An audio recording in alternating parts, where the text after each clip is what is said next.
I'm Debbie Abbott, and I've got a true story for you.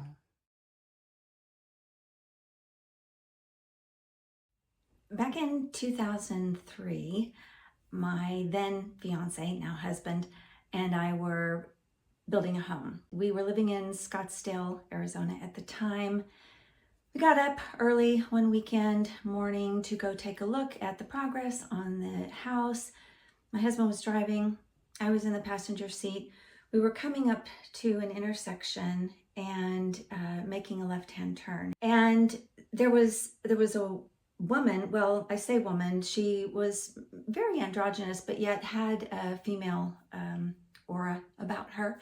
And she was standing on that street corner, staring directly into the rising sun coming from the east.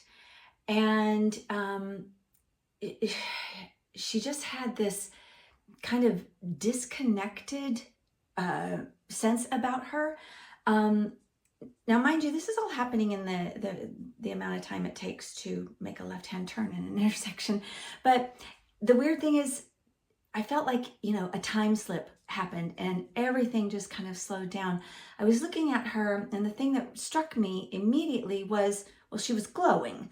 Not like her skin, but her clothing was glowing. She had long sleeve tunic on. You couldn't see her hands, long, like palazzo type pants, and you couldn't see her feet. She was, like I said, she was just staring into the rising sun. She was not looking around at the traffic, like waiting to cross the street. She didn't seem to be concerned about anything other than just standing there very stoic looking at the rising sun. And now I come from from artistic DNA. My dad is an artist, and I got a lot of that in me. And I've taken a ton of drawing classes, life drawing classes, since I was quite young.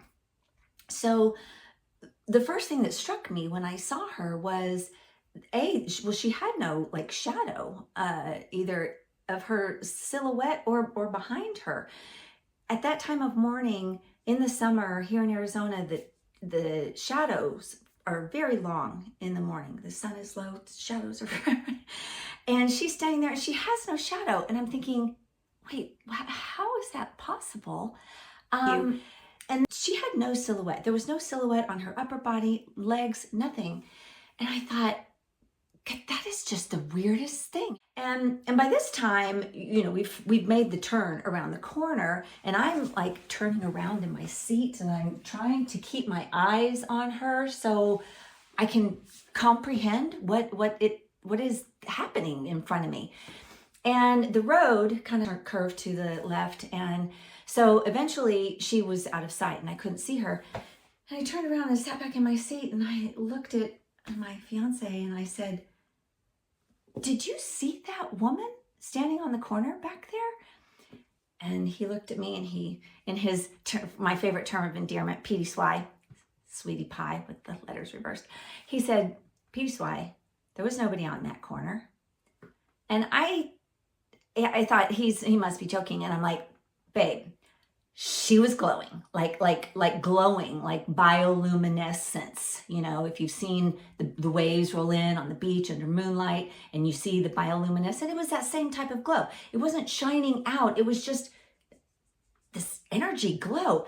And he said, "There was nobody on that corner."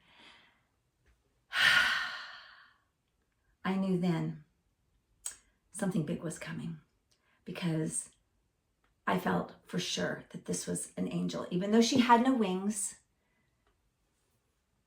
I knew she was an ethereal being, and something big was coming.